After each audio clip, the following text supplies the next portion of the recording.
sommes dans la maison de Dieu pour méditer ensemble sa parole.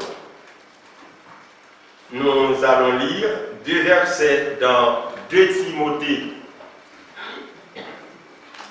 2 Timothée, chapitre 3, les versets 11, les versets 16 et 17. 2 Timothée, chapitre 3, versets 16 et 17.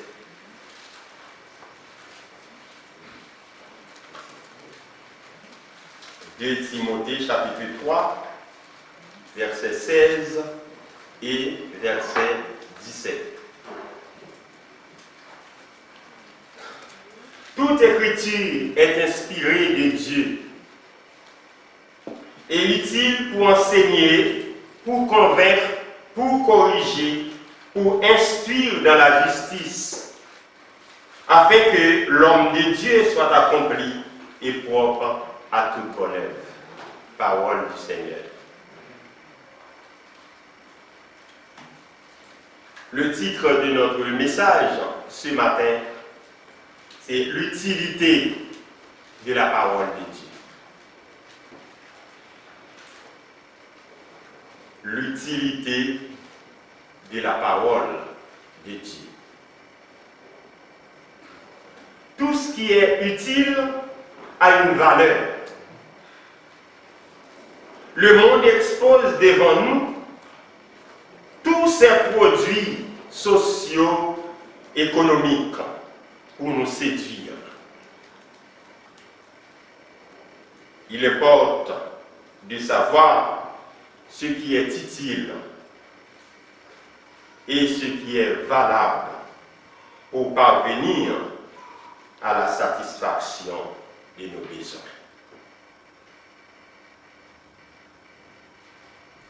L'utilité de la parole de Dieu. La première phrase dans notre texte, c'est que Paul dit à Timothée, ce jeune pasteur, toute écriture est inspirée de Dieu.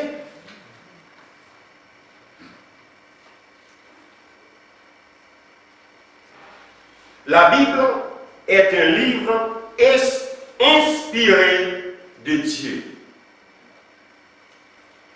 L'inspiration est un acte divin selon lequel l'écriture a été donnée aux hommes sous la dictée du Saint-Esprit pour être écrite comme expression unique et ineffable de la vérité et de la volonté de Dieu.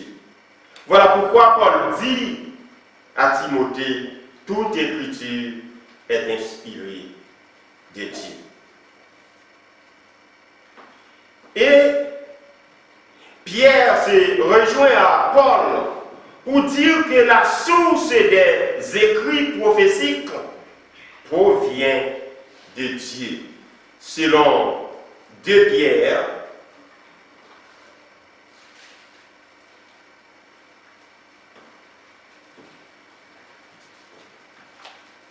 chapitre 1er, les versets 20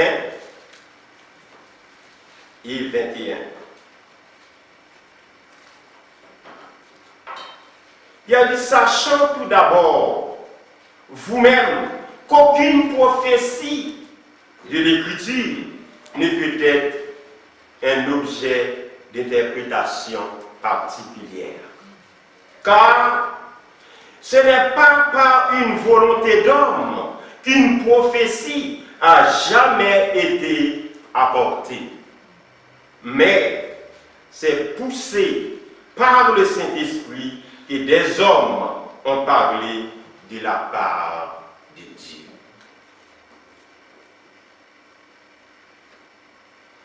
Et Paul rappelle à Timothée que la parole de Dieu fut donnée par l'intermédiaire de certains hommes qui furent guidés par le Saint-Esprit.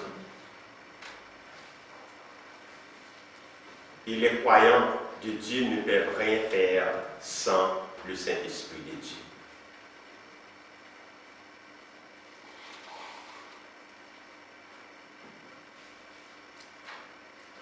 Et pour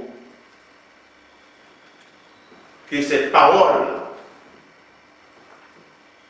soit précise, Dieu, il a donné à ces hommes le Saint-Esprit, de sorte qu'aucune erreur ne s'est glissée de leurs écrits. Aucune erreur ne s'est glissée de leurs écrits. Beaucoup de sectes, de faux docteurs qui sont dans le monde ne confessent pas Jésus comme Fils de Dieu et comme Dieu. Ils disent que la Bible était falsifiée.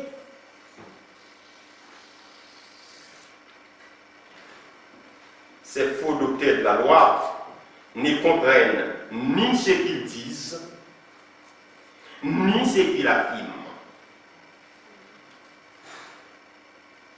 Paul nous demande de nous éloigner de ces hommes-là. Et voilà pourquoi la parole de Dieu est utile. L'inspiration divine fait l'utilité et l'efficacité des Écritures pour l'édification et la formation des croyants. Si c'était un homme qui aurait écrit cette parole, à la vérité, aujourd'hui, que serions-nous? Que ferions-nous? Nous devons croître dans la connaissance de la parole de Dieu. Nous ne cessons de le dire. Croître, croissez dans la connaissance de la parole de Dieu. Sinon, nous sommes vulnérables devant toutes les fausses doctrines qui envahissent le monde aujourd'hui. Parce que la parole de Dieu est utile pour enseigner. L'enseignement est un point fondamental de la croissance spirituelle de l'Église. Dès le 1er siècle, l'Église primitive avait fait l'expérience de cet enseignement. Ceux qui acceptaient la parole persévéraient dans l'enseignement des apôtres. Ceux qui acceptaient sa parole, ceux qui étaient sauvés, ils persévérèrent. Ça veut dire que ce n'était pas un jour, c'est dans la persévérance toujours. Ils persévérèrent dans l'enseignement des apôtres. C'est une responsabilité des dirigeants d'Église d'instruire les croyants dans la vérité de Dieu. Alors, ce matin, si les croyants du 1er siècle persévérèrent dans l'enseignement des apôtres, et les croyants du 21e siècle d'aujourd'hui, comment ça se passe? Les croyants du 21e siècle sont-ils intéressés à ces instructions?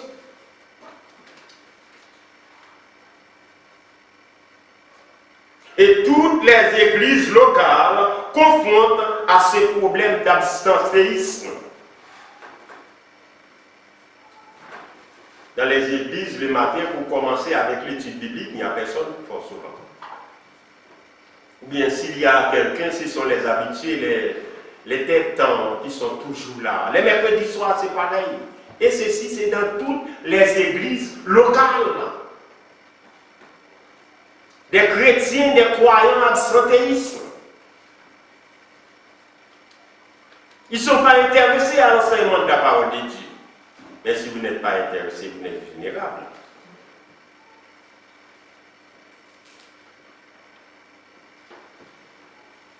La parole de Dieu est utile pour convaincre. La parole de Dieu est utile pour amener les croyants à reconnaître leur culpabilité et leur péché. Parce que si vous n'avez pas la parole de Dieu, vous ne pouvez pas savoir quand on a péché ou non. C'est la parole qui va vous dire non, Jean-Pierre, vous n'avez pas le droit de faire ça. C'est la parole qui va vous dire non, Jean-Pierre, vous ne devez pas être là dans ces doigts. Et c'est le Saint-Esprit qui nous convainc du péché. Sinon, nous ferions tout ce qui nous semble bon, sans inquiétude, sans nous inquiéter. C'est pour dire, s'il n'y avait pas de loi dans une société, c'est une société vouée au périssement.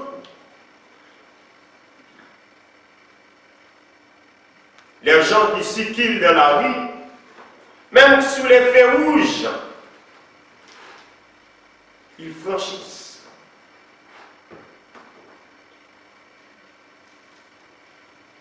La parole de Dieu est utile pour corriger.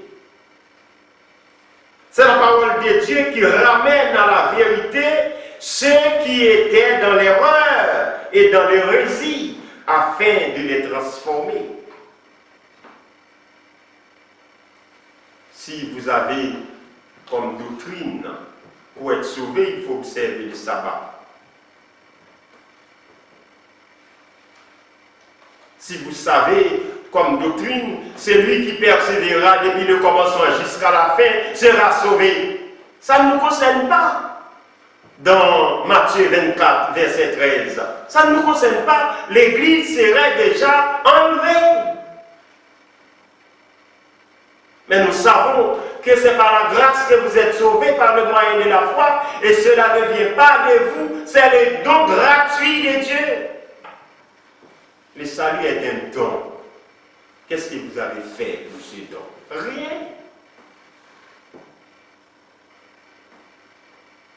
La parole de Dieu est utile pour instruire.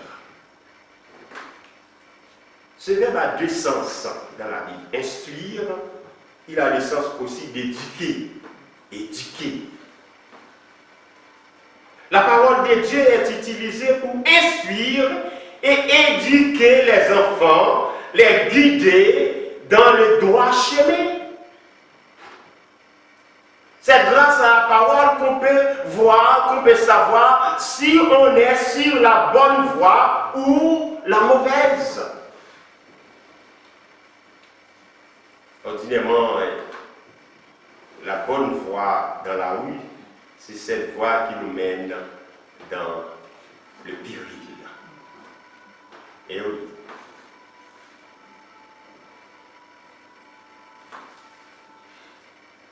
Salomon dit, instruis l'enfant selon la voie qu'il doit suivre. Quand il devient grand, il ne s'en détournera pas. Et c'est une responsabilité des parents.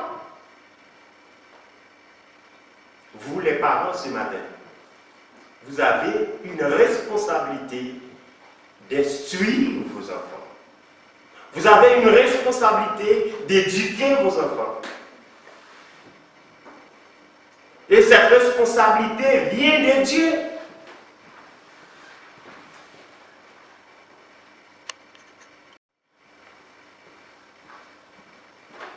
C'est une responsabilité des apôtres.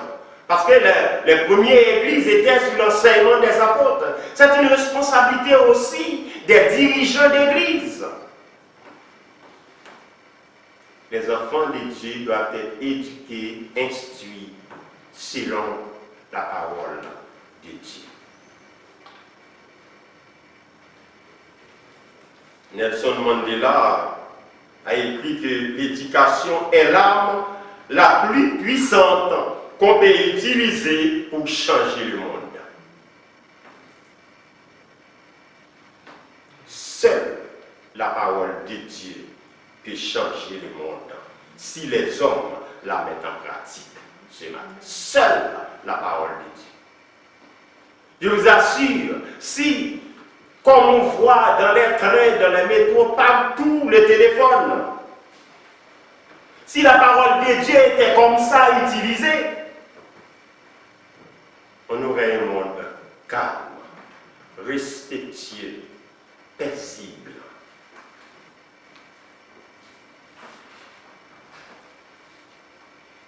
Le but principal de la Bible, la parole de Dieu, n'est pas l'éducation de l'homme, mais son salut. Tout ce que Dieu a fait, c'est pour notre salut. La croix que nous avons, symbole où Dieu coula son sang. Pourquoi? À cause de nos péchés. Pourquoi? Pour avoir le salut.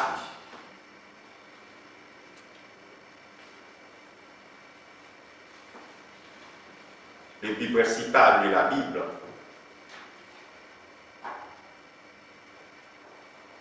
c'est pour la libération du péché. Puisque nous étions esclaves du péché. Mais Dieu, il a envoyé son Fils unique afin que quiconque croit en lui ne périsse point, mais qu'il ait la vie éternelle. Dieu veut que tout le monde parvienne au salut et à la connaissance de sa parole. C'est la volonté de Dieu. Que tout le monde parvienne à la connaissance de sa parole. Tout le monde parvienne au salut. Dieu nous éduque par son amour et par sa miséricorde, même quand il châtie. Même quand il châtie. Parce que le châtiment, c'est une éducation que Dieu donne à ses enfants. C'est une éducation aussi que les parents donnent à ses enfants. Quand l'enfant a fait de bêtises, si on ne le punit pas, comment on va le corriger? Et oui, aujourd'hui, dans les lois et l'Union européenne, on va instituer que le parent n'a pas le droit de taper. Il y a un petit texte qui dit, si les parents vous paraissent sévères, quelquefois, les enfants, c'est qu'ils veulent vous corriger de vos défauts.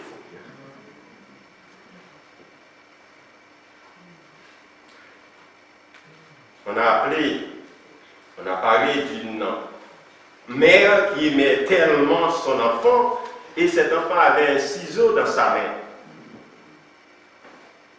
L'histoire raconte que l'enfant était victime des points de ciseaux qu'il a crevé les yeux, l'œil.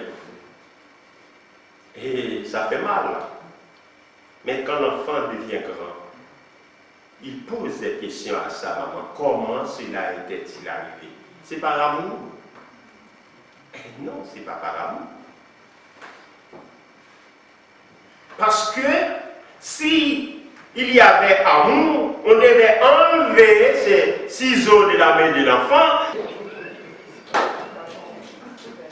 Eh bien, sinon, on ne s'en sortirait pas vainqueur. Et l'enfant souffre aujourd'hui toute sa vie avec l'œil qu'on appelle boy. Alors, si vous aimez vos enfants ce matin, il faut les corriger. Il faut sanctionner, il faut châtier, sinon il n'y a pas d'amour. Il n'y a pas d'amour.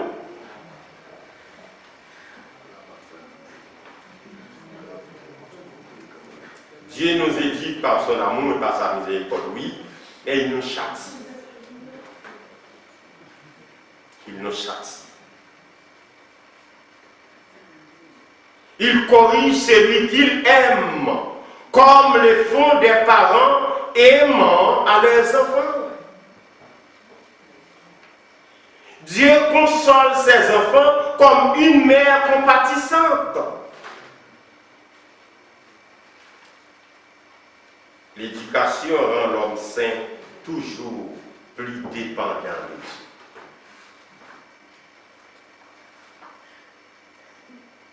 Elle produit en lui des fruits de justice et fortifie sa foi. L'éducation est une réprimande qui prend parfois la forme de l'épreuve pour nous amener à l'obéissance. Et oui, c'est pas mauvais quand vous châtiez un enfant. Parce que Dieu nous châtie à travers les épreuves. C'est pour nous ramener plus souvent à lui. Parce que quand tout va bien, il n'y a pas, mon Dieu, c'est pour après.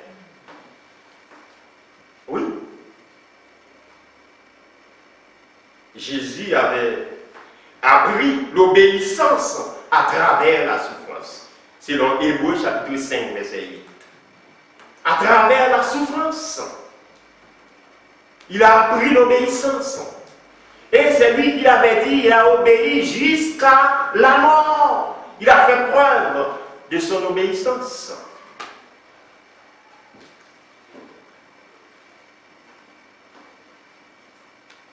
Frère a parlé tout à l'heure de Hébreux chapitre 4, verset 12, c'est ça, Frère L'auteur de l'Épître aux Hébreux nous dit que la parole de Dieu est vivante et efficace, plus tranchante qu'une épée à double tranchant. Elle atteint le tréfonds de nos cœurs. Elle juge nos sentiments et nos pensées. C'est la parole. Selon Hébreux, chapitre 4, verset 12. La parole est une arme offensive et défensive. La parole est une puissance. C'est par elle que Dieu a tout fait dans la création, sauf l'homme et les commandements. Il a fait l'homme de sa main, vous savez, de la Genèse avec de la poussière de la terre, fait une pâte à modeler et il souffle de ses narines. Il devient un être vivant. Et c'est sa main qui a écrit les commandements que nous devons mettre en pratique aujourd'hui. Il n'y a que Dieu qui sait tout. Et c'est lui seul qui sait ce qui se passe en nous. Parce qu'il révèle ce qui est caché. Il voit tout et il sait tout. Regarde ce qui est écrit dans Psaume 139 que tout le monde connaît.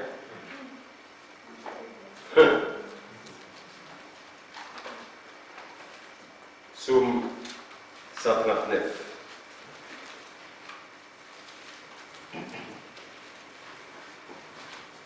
Verset 1er et 2. Ensuite, c'est à 12. Éternel, tu me sondes et tu me connais. Tu sais quand je m'assieds et quand je me lève, tu pénètres de loin ma pensée. Verset 7. Où irai-je loin de ton esprit? Et où fuirai-je loin de ta face? Si je monte au ciel, tu y es. Si je me couche au séjour des morts, tu vois là. Si je prends les ailes de l'aurore et que j'aille habiter à l'extrémité de la mer, là aussi, ta main me conduira et ta droite me saisira. Si je dis, au moins les ténèbres me couvriront, la nuit devient lumière autour de moi. Même les ténèbres ne sont pas obscures pour toi. La nuit brille comme le jour et les ténèbres comme la nuit. Vous voulez vous cacher pour Jean-Pierre? Oui, vous pouvez. Vous pouvez vous cacher pour Aldo? Oui, vous pouvez. Mais vous ne pouvez pas vous cacher auprès de Dieu. Dieu, il sait tout, il voit tout.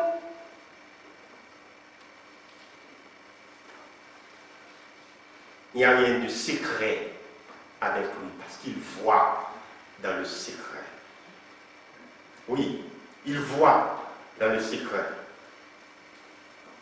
Quand nous observons ce qui se passe dans le monde, si l'homme pouvait savoir ce qui se passe dans nos cœurs et nos pensées, le monde serait déjà détruit, anéanti dans cette décombres. Et heureusement, tout est sous contrôle de Dieu par son omnipotence, son omniprésence et son omniscience.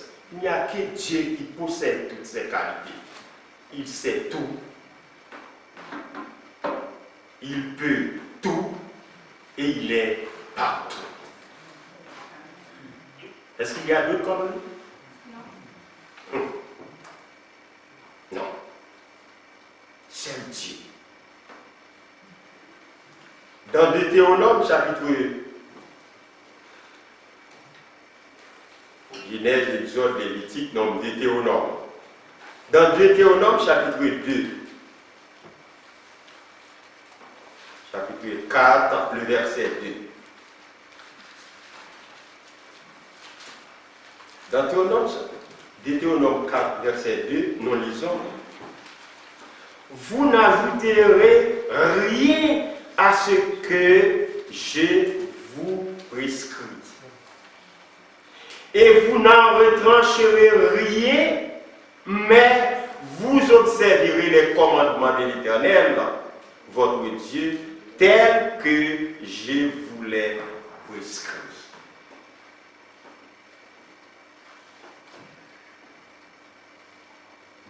C'est un appel que Dieu a fait à ces faux docteurs, faux prophètes qui disent que la parole est falsifiée. Jésus avait fait un avertissement à tous ceux qui voudraient ajouter ou retrancher un iota de la parole, reniant ainsi qu'il s'agit de la parole inspirée de Dieu.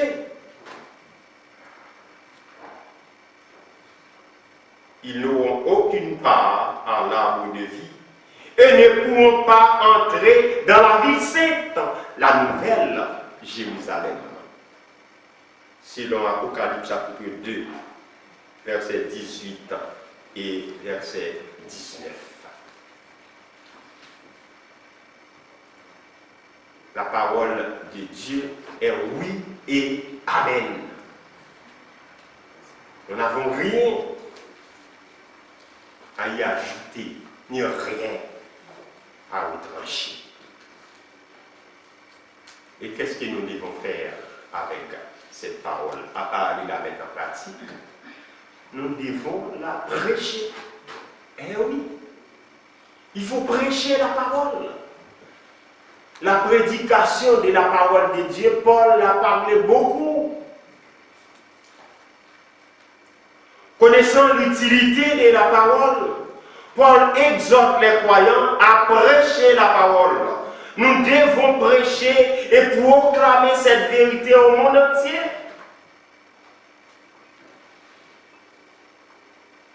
En toute occasion, favorable ou non. Et combien de fois vous avez prêché la parole à un ami, un passant, un voyageur, quelqu'un que vous avez côtoyé? À combien de personnes vous avez présenté l'évangile de Jésus-Christ? Prêche la parole. Est-ce que vous prêchez la parole, mes frères et sœurs? Regarde ce que Paul a bien précisé à Timothée. 2 Timothée chapitre 4. Dans le verset 2, il dit à son jeune Timothée, ce jeune pasteur, prêche la parole, insiste en toute occasion, favorable ou non, reprend, censure, exhorte avec douceur et en instruisant. Combien de fois vous prêchez cette parole? C'est une obligation puisque le verbe est à l'impératif. Il faut prêcher la parole de Dieu. Partout, à quiconque. Et Paul invite les responsables de l'Église à encourager avec douceur ceux qui sont fidèles à continuer dans la même voie. Ce qu'on demande des dispensateurs, c'est que chacun soit trouvé fidèle pour jouir les effets de la parole de Dieu. Si vous n'êtes pas fidèle, vous passez à côté de ce que Dieu nous a demandé. Il nous a demandé que nous soyons fidèles. Fidèles en parole, fidèles en action, fidèles dans la persévérance, fidèles dans la prière, fidèles dans l'enseignement, fidèles dans la communion fraternelle. Est-ce que vous êtes fidèles ce matin? Et oui, nous pouvons nous appeler, oui, je suis infidèle, mais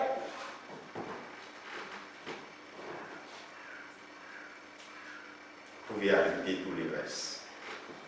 Il faut être fidèle pour jouir les effets de la parole de Dieu. Parce que la parole de Dieu ne reste jamais sans effet. Jamais.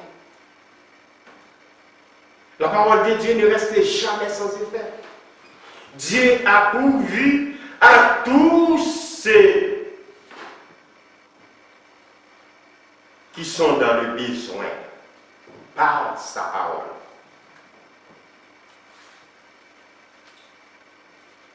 Si quelqu'un se conserve pur en s'abstenant des souillures du monde, il sera un vase d'honneur, sanctifié, utile à accomplir toutes les œuvres. Ceci, vous vous écartez des souillures du monde. Parce que le monde nous entraîne dans la perversité.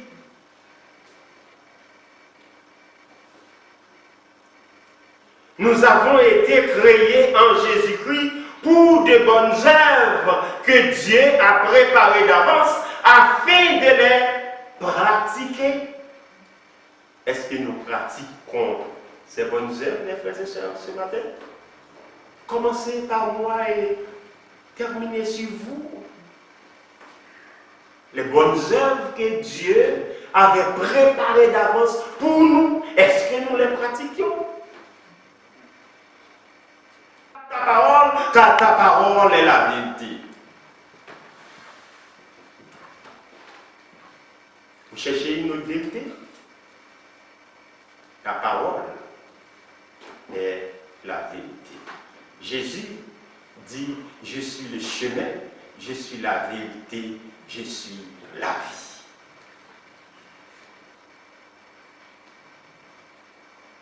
Jésus dit, si vous demeurez dans ma parole, vous êtes vraiment mes disciples.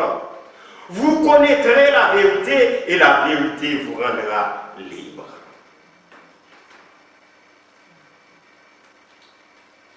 L'herbe sèche, la fleur tombe, mais la parole de Dieu subsiste éternellement. Le ciel et la terre passeront, mais la parole de Dieu ne passeront point. Est-ce que vous avez déjà cette parole ce matin? C'est une fortune, mes frères et sœurs, la parole de Dieu. Toutes les autres fortunes vont être détruites, mais la parole de Dieu demeure éternellement. Je vous demande ce matin de serrer cette parole dans nos cœurs afin de ne pas pécher contre Dieu.